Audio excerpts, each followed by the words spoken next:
Founded in October 2011 in Memphis, Tennessee, Sister Reach Incorporated is a black woman led reproductive and sexual justice organization grounded in human rights. We center black women, women and teens of color, LGBTQIA individuals, gender expansive people, men, and boys. Our mission is to empower individuals to lead healthy lives, nurture healthy families, and thrive in safe, sustainable communities. We advance this mission locally, statewide, regionally, nationally, and internationally through a four-pronged approach: harm reduction and education, policy and voter engagement, arts and culture, and direct service. Our founder and CEO, Cherie Scott, launched Sister Reach at the urging of her mother, who encouraged her to continue the advocacy work she began in Chicago. This time on behalf of mothers, children, and families in Memphis, Tennessee, navigating poverty, violence, and marginalization. Prior to Sister Reach, no formal entity in Tennessee operated with the reproductive justice lens. Since our founding, we have led the way in championing this framework, inspiring state and regional stakeholders to adopt it as a proven strategy to improve services, expand analysis, and advance human rights.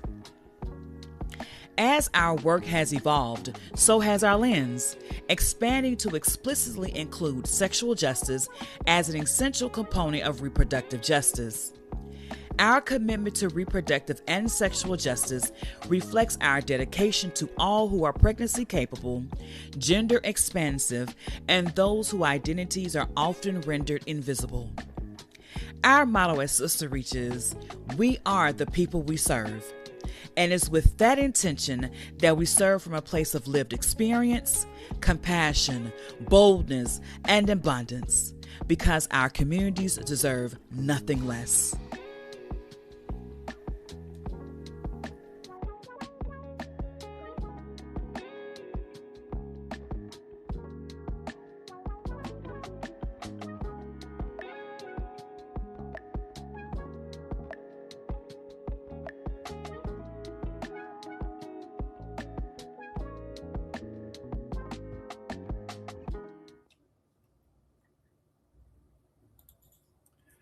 All right. Well, good evening and welcome to Sister Reach's Social Justice People series. Of course, my name is Elder Victor Hanna, and I serve as the Faith, Education, and Outreach Coordinator for Sister Reach. And we are absolutely grateful and thankful you have joined us for this space where faith, advocacy, and lived experience come together to speak truth, seek justice, and center the voices of our communities. This series, particularly, is designed to create meaningful conversations that challenge, inform, and inspire action around the issues impacting our lives and our world today and right now. So tonight we are honored to welcome a powerful voice who brings both insight and heart to this work. Dr. Umieca Hankton is a licensed clinical psychologist, speaker, and founder of UNH Counseling Services, where she works to make mental health care more accessible and culturally responsive. With over a decade of experience, she is passionate about helping women move from surviving to thriving with healing, purpose, and growth. She holds a PhD and MA in clinical psychology from the University of Mississippi and a BA from Dillard University.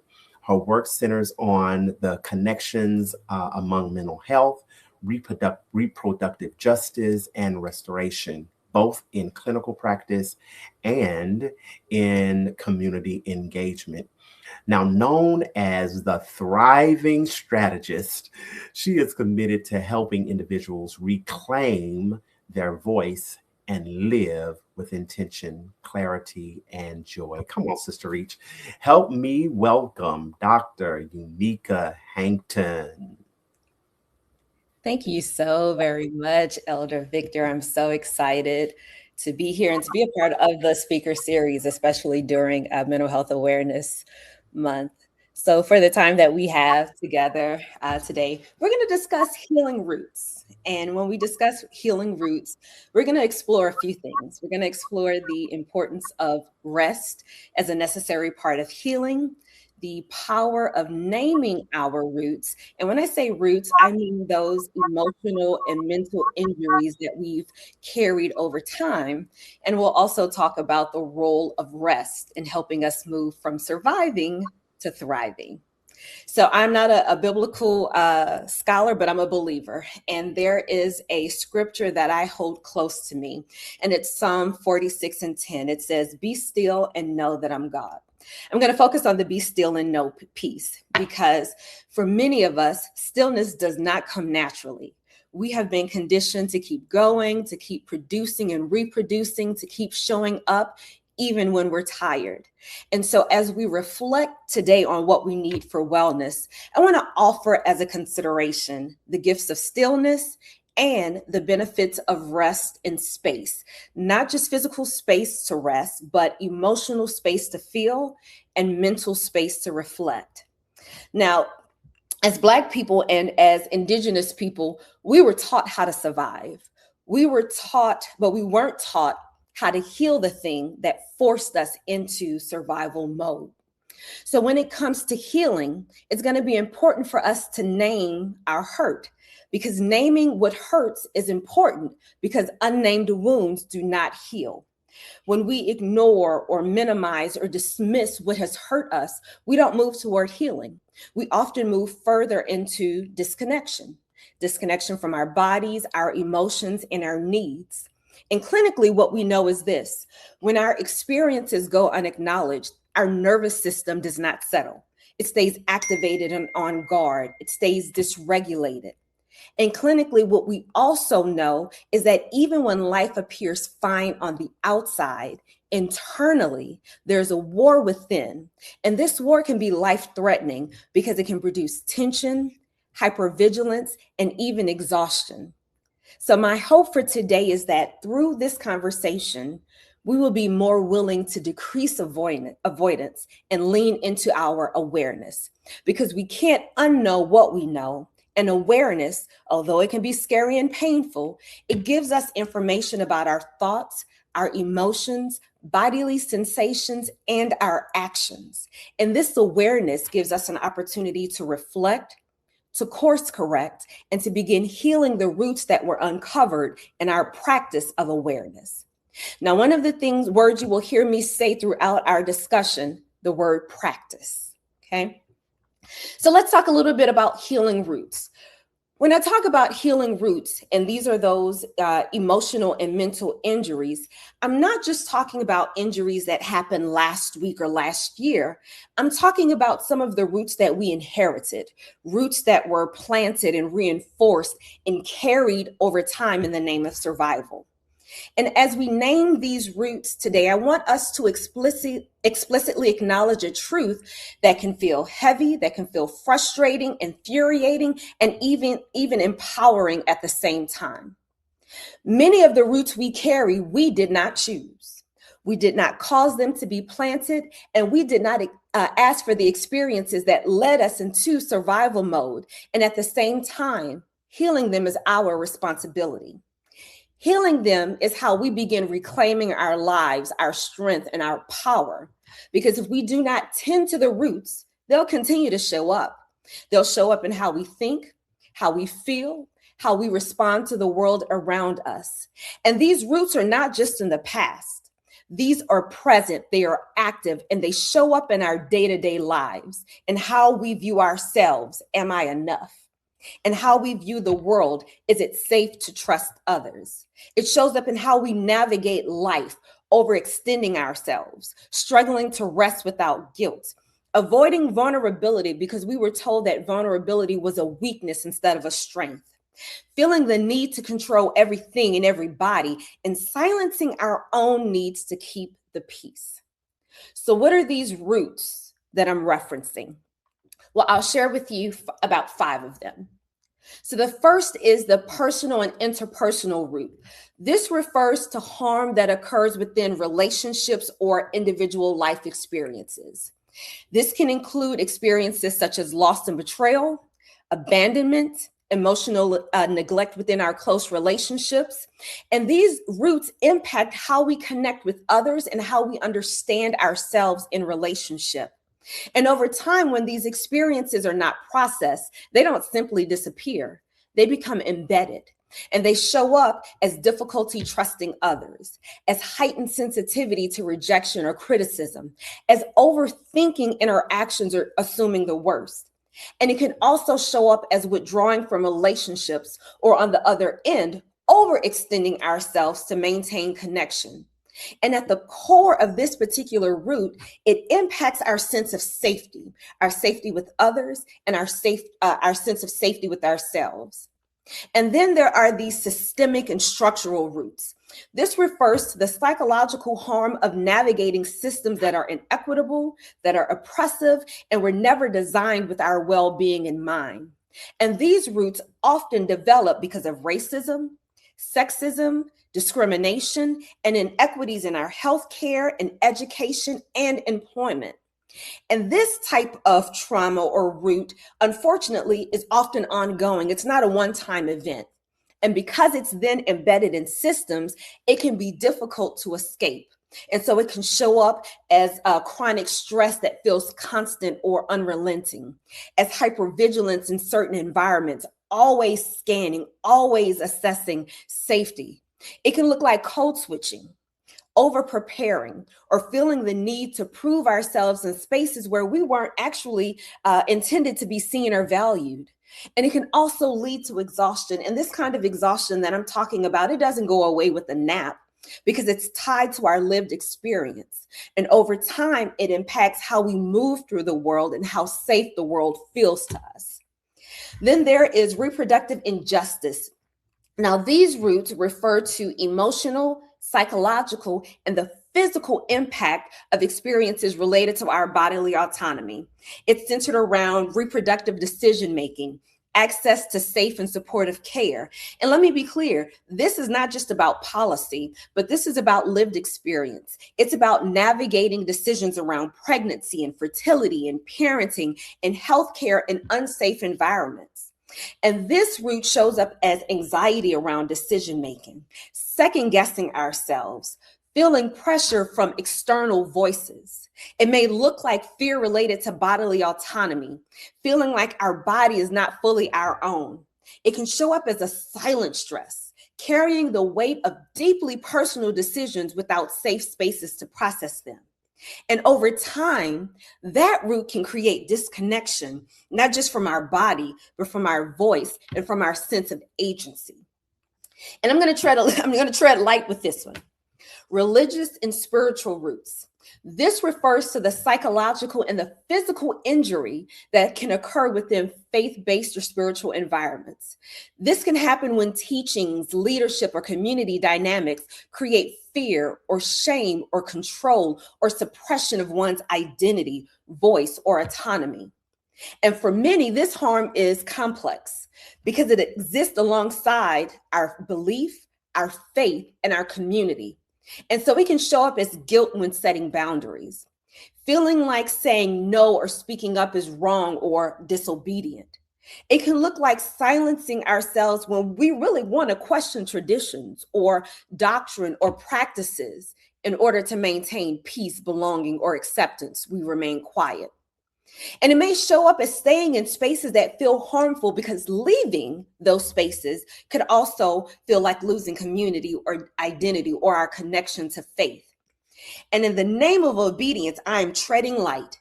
We find ourselves forming trauma bonds with people or systems that caused harm and causes us to ignore our knowing. And over time, this trauma bond creates an internal conflict. Now, there are so many other roots. There are financial roots. There are romantic roots, but I'm going to focus on one other root, an occupational root. And this refers to the psychological strain that develops as a result of chronic stress, high demands, or harmful conditions within a workplace. This can look like burnout, exposure to secondary trauma, lack of support, unrealistic expectations, or environments that are toxic, invalidating, and unsafe. And for many, especially those of us in helping professions, this could also look like compassion fatigue, constantly pouring into others without adequate replenishment. It can show up as dread related to work, feeling emotionally drained before the day even begins. It may look like difficulty disconnecting from work even outside of work hours, irritability, decreased motivation, feeling detached from the very work that once felt meaningful. And this can impact our identity when our worth is tied to productivity. And over time, this burnout that we may experience, it's not just physically, but it's emotionally and mentally. And when we look at all of these roots, we begin to see something important.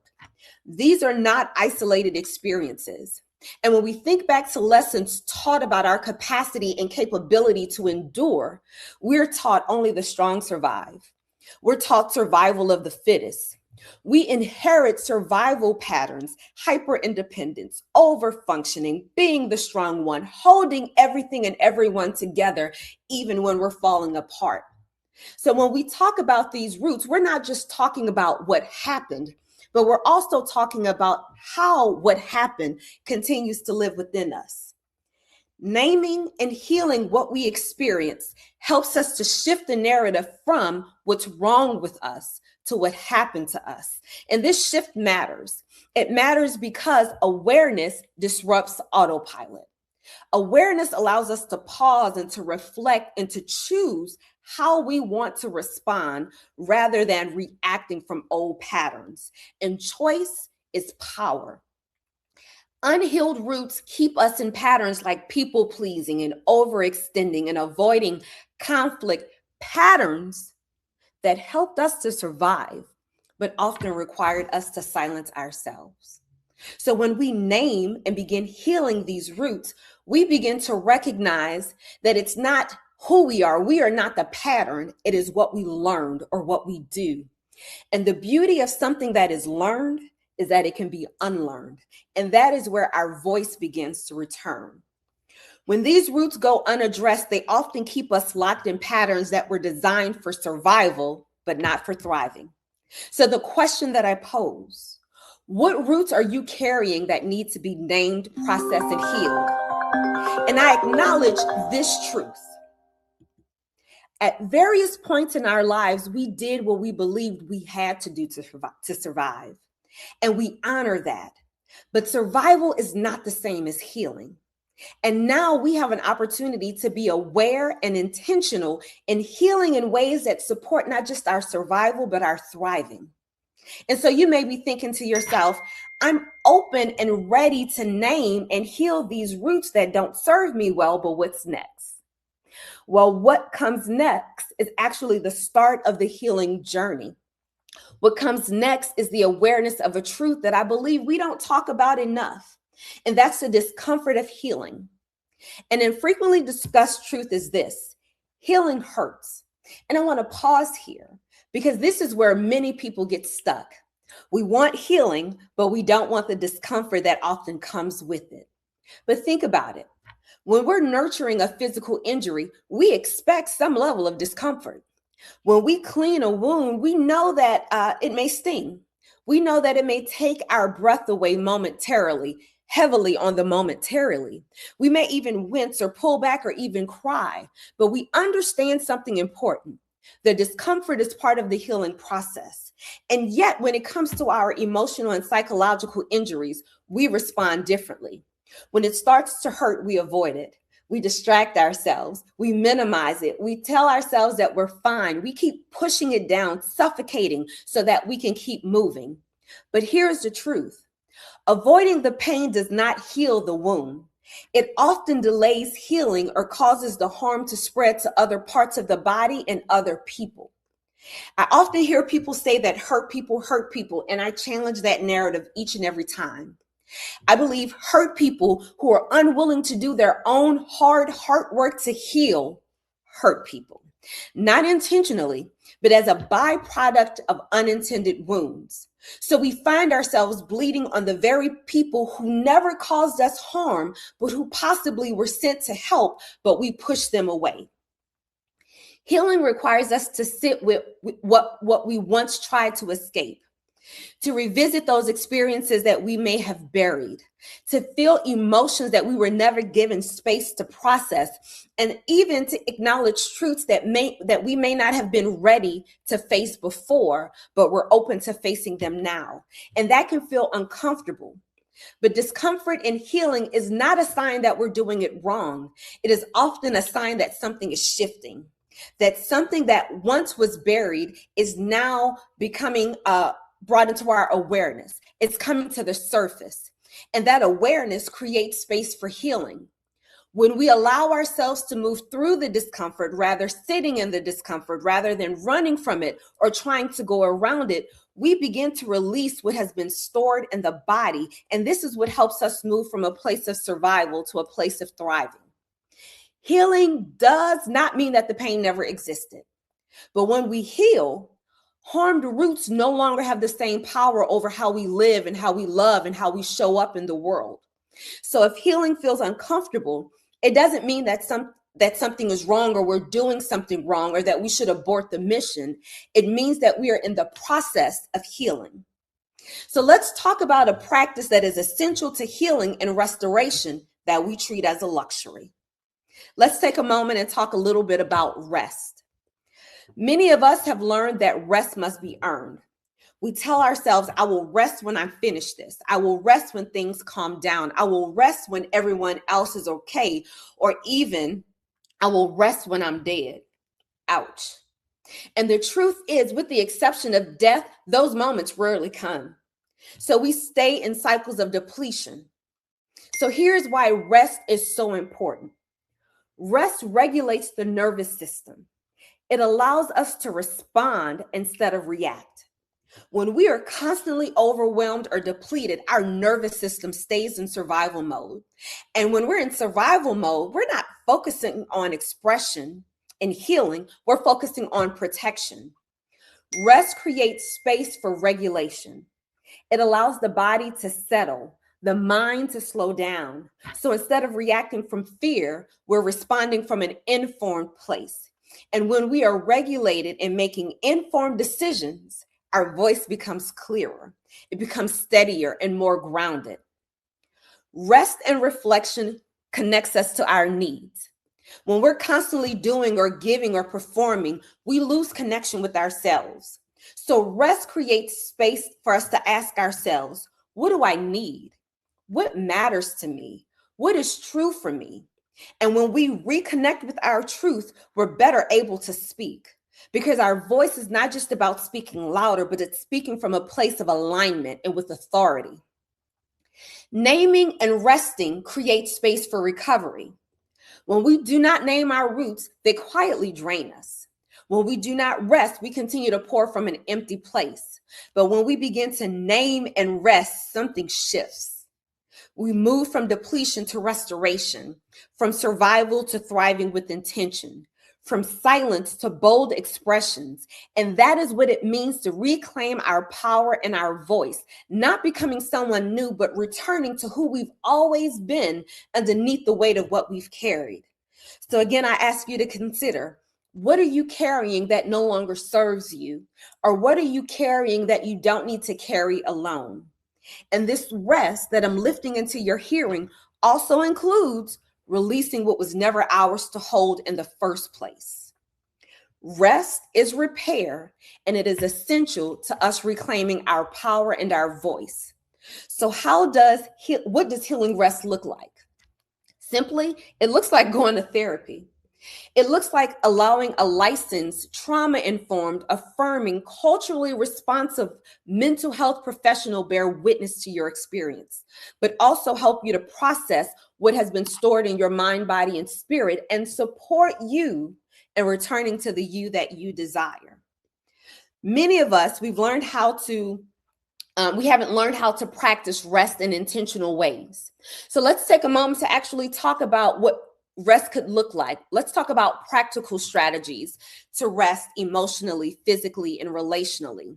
Because when we're talking about this rest, I don't want you to think about it as a concept, but here's that word again, as a practice. So the first is emotional rest. And this simply looks like setting aside time each and every day to pause and ask yourself, what am I feeling in this moment? Not what I should be feeling, not what do others need me to feel, but what am I actually feeling? And the follow-up to that is actually naming the emotion that shows up without judgment. Not trying to fix it, not trying to rush past it, just allowing it to simply be. Because when emotions are named, they're processed. When they are ignored, they are stored. I'll say that again. When emotions are named, they're processed. When they're ignored, they're stored in the body. The second is mental rest. Many of us carry thoughts that create a lot of tension in our bodies or pressure in our chest or this sense of being overwhelmed. So when this happens, I want you to take a moment to notice your thoughts, especially the repetitive ones or the loud ones or the ones that exist right underneath the surface, the hidden ones, the ones that we don't want others to know. And actually, if we're really honest, the ones that we try to avoid. I want you to recognize them and I want you to ask yourself, is this thought helping me or harming me? And if it's not helping you, give yourself permission to challenge it, to reframe it, to do the next best thing, to choose a different narrative. We are the author of our lives, or depending on your belief, we're the co-authors. The pen is in our hands. We get to rewrite our story. We get to rewrite our narrative. And now the third is physical rest. Oftentimes the body knows that something is not quite right even before the mind notifies us. So throughout the day, physical rest could look like simply checking in with your body, noticing your shoulders, your jaw or your chest, and wherever you're holding tension, gently releasing it. That could look like taking a deep breath, stretching, standing up and going for a little walk, a moment of stillness. Even 60 seconds of intentional breathing can begin to regulate our nervous system. Physical rest looks like pausing. Then there is relational rest. And I want to say relational rest through boundaries. Relational rest is all about acknowledging who we allow access to our energy. This is where we give ourselves permission to say no without over-explaining, to limit access to people who require constant emotional labor, and to choose relationships that feel safe, that calm our nervous system, relationships that are bi-directional or reciprocal in nature and life-giving. Because constantly pouring without being replenished leads to depletion.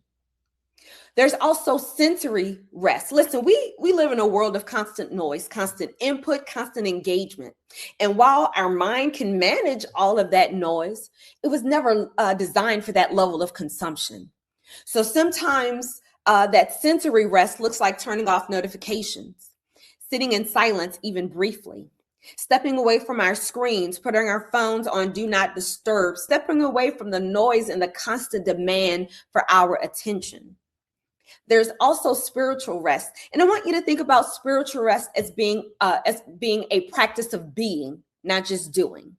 So this is taking moments for stillness, for prayer, for reflection, for connecting to yourself, to the ancestors, to earth, spending time at the altar and asking yourself, what does my soul need in this moment?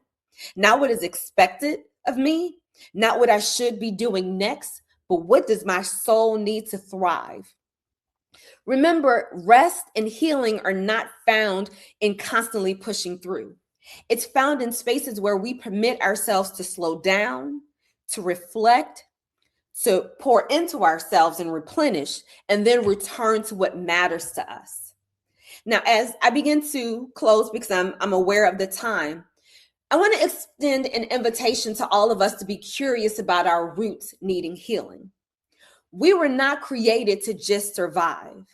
And one of the scriptures that shaped my personal belief in thriving is 3 John 2:1. Beloved, I wish above all things that thou may prosper and be in good health, even as thy soul prosper.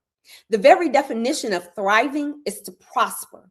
And what this lets me know is that there's more available to me than exhaustion. There's more available to me than being disconnected, more available to me than carrying everything on my own.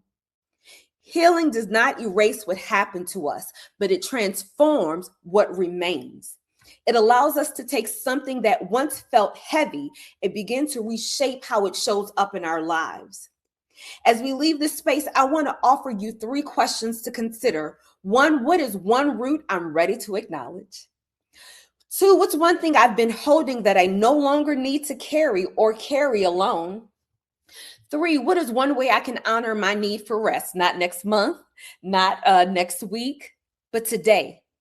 Because there's one thing I know for certain and 2 things I know for sure. We come from a lineage of strength and we're allowed to experience softness. We come from a lineage of survival and we are allowed to live, and not just live, but to thrive and live in ways that honor our mind, our body, and our spirit. Be curious about what healing and rest could look like in your life. And let this be your gentle invitation, an intentional beginning, a beginning where you choose to name what has been hidden, to feel what has been avoided, to rest without guilt, and to move toward a life that reflects not just what you've been through, but who you are becoming. Because when we heal these roots, when we lean into rest, we regain the fuel needed to reclaim our power, our voice, and our strength to show up in spaces with audacity and with authority. Thank you. Dr. Hankton, thank you so very much. That was a powerful and amazing presentation. As a matter of fact, I have felt weight lifted just as you was talking. You hit on so many different points. Your title being Healing Roots, Rest, Repair, and Reclaiming Our Power. Awareness over avoidance. That rang out so clear. And the question I have for you, Dr. Hankton, is you spoke about decreasing avoidance and increasing awareness for many of us, especially those of us who work in helping professions and work in service professions, and even those of us who are quote unquote leaders in our family. You know, we are the matriarch or the next person in line. Staying busy or pushing through is the things that we're used to doing. So what are some practical ways to begin slowing down and becoming more aware of what's really happening internally? Yeah. So let me say this. Avoidance is seen as a safety behavior. We believe that when we avoid, it decreases the pain and discomfort. But what happens with avoidance is that we never learn that we can survive and thrive through the very thing that is causing us hurt. So one of the ways that we can begin decreasing avoidance is being willing to put some time on your calendar to slow down, put an appointment and say, this is a time where I'm going to take inventory of what's going on in my life, take inventory of things that I want to maybe change. And that information that comes from you sitting down and reflecting could be the very thing that you need to begin working on. I'm a strong believer in journaling. Why? Because when we journal, there are things that we will allow ourselves to write that we won't allow ourselves to say verbally. And so there are things that get unearthed or uncovered in our journaling. So when we think about how do we stop avoidance, grab that pen and paper and just start writing. You don't have to have any type of thing. Just start writing and take notice of what comes from that. And then take that information to a therapist. I can't say it enough. A licensed, culturally informed, trauma-informed therapist who will allow you to have a you understood experience versus you having to explain your lived experience. That is great. Thank you. I do have a follow-up angle or a follow-up question because a lot of us who take on this staying busy, pushing through kind of attitude, our personality, we definitely think it's a part of who we are. You know, we don't recognize it as a place of survival. So how can we recognize when we are operating on autopilot versus being truly present with ourselves? So there's a book. I don't always recommend it, but I acknowledge the title, The Body Keeps the Score. And oftentimes our body will give us the information that we need. If you're dealing with hypertension, if you're constantly having headaches, if you're constantly having to go to the doctor because of different ailments, if you find that your thoughts are racing, you have tension in your body, you're popping 50 pills to function. That's your sign that you are possibly operating not just on autopilot, but survival mode. And when we're on survival mode, keep in mind, we're dysregulated. Right. We're dysregulated. And that not only compromises our emotional and our mental health, but our physical health. We're talking not just quality of life, but sometimes quantity of life. Wow. You named a list of roots, and I may have missed a few of them, but you talked about personal, psychological, reproductive, spiritual, and occupational, which all of them hit home for me. Can you help us understand how someone can begin identifying the roots they're carrying, especially ones that that they're shaped by things like racism and economic stress or past trauma? Again, it's that sense of the chronic stress. Taking time, checking in with your body and your mind. Are you living the life that you desire to live? Do you feel anxious in certain spaces? Do you find that when your alarm goes off in the morning, you're constantly hitting snooze, or you're having to force yourself out of bed to get to work, to get to church, to spend time with family? All of that's data. It is simply slowing down and being willing to be curious about the information that our mind and our body is sending to us. It is there. But if we're constantly filling our time with meetings, scrolling on social media, binge watching television, taking certain substances to numb, that information is there, but it's not easily accessible because we're engaging in practices that numb the very thing that we need the awareness to heal. Okay, so I find this difficult, and I see this a lot, especially in faith communities and service communities, because the service and the work that we do is so connected to doing good, right? And they need me. Type of mentality, or it makes me feel good or worthy or have some sense of worth because I'm doing this service. And so being disconnected, taking the time away, doing introspect is hard to do. It's like, but what do I do? So I guess the question is, speak to us service workers, speak to us, those of us that are in ministry. What is the importance of finding out what that root is and how to lead to that healing? We can't pour from an empty vessel. We are not our best to ourselves or others when we're depleted. Ayanna Van Zandt, the author, not necessarily the television show person, but she talks about what's in the cup belongs to us. And what comes out of the cup as a result of overflow and abundance is for everyone else. That's the gift that we give to others. If the cup is not overflowing, we don't have it to give or pour.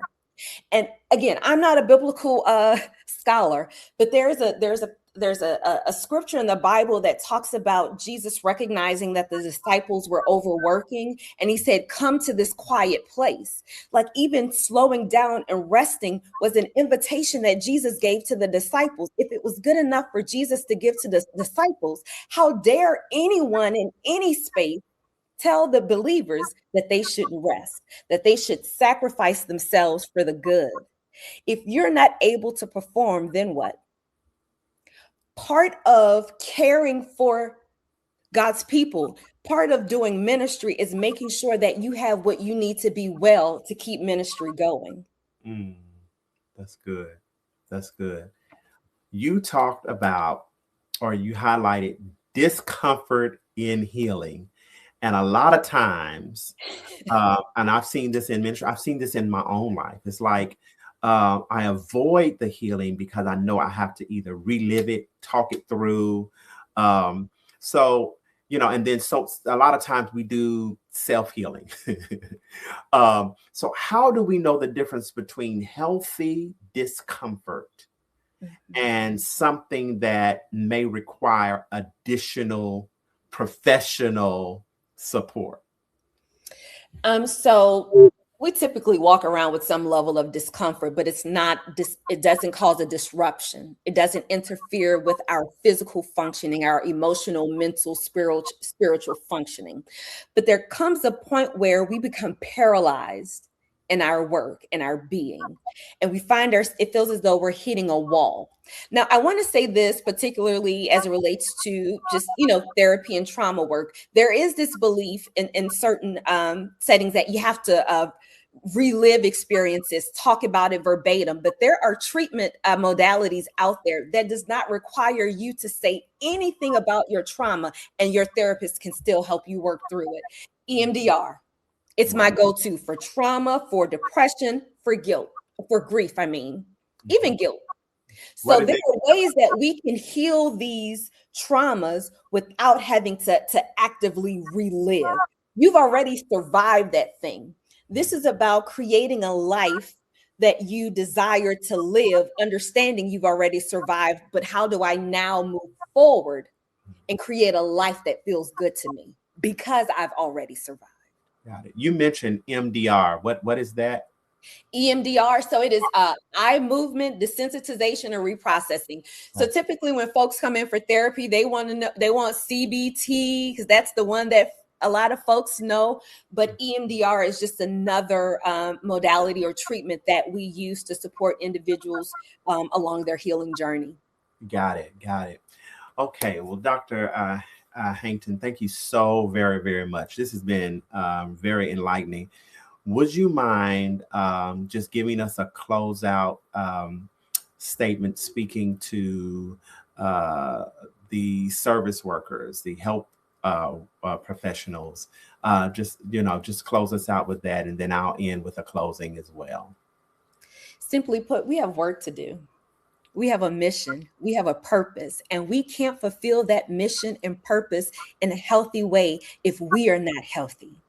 We can't be around to see the fruits of our labor if we're somewhere tucked in a hospital because we didn't take the intentional time to rest, to talk to a therapist, to take care of our body, to go get a massage, to deep breathe. It is our birthright. It is not a luxury to rest and to prioritize our wellness so that we can keep doing this work. Wow. It is not a luxury. It is a must. So as we close, thank you so much, Dr. Hankton, so much for pouring into us and presenting in such a way that is absolutely connective.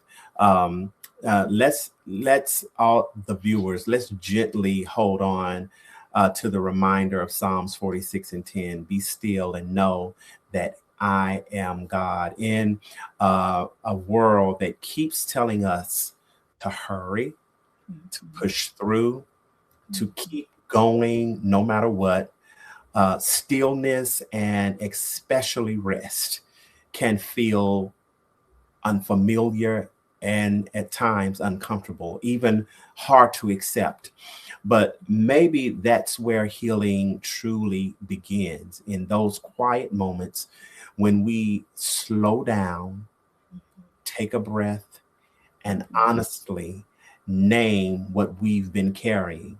Now, in those spaces where we allow ourselves rest, to feel and to start again without guilt.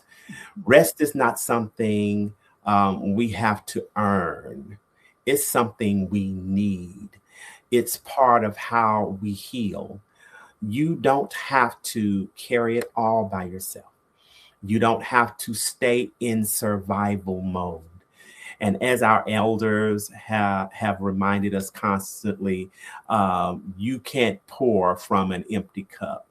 Healing may not always feel easy, but it is possible.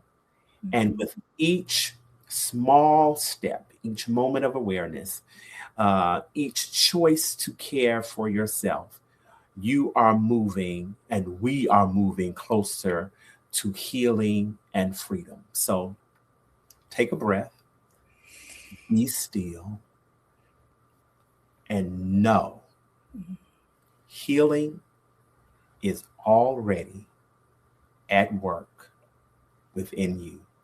Thank you for stopping by, Sister Reach, Social Justice People Series, and you have an amazing evening.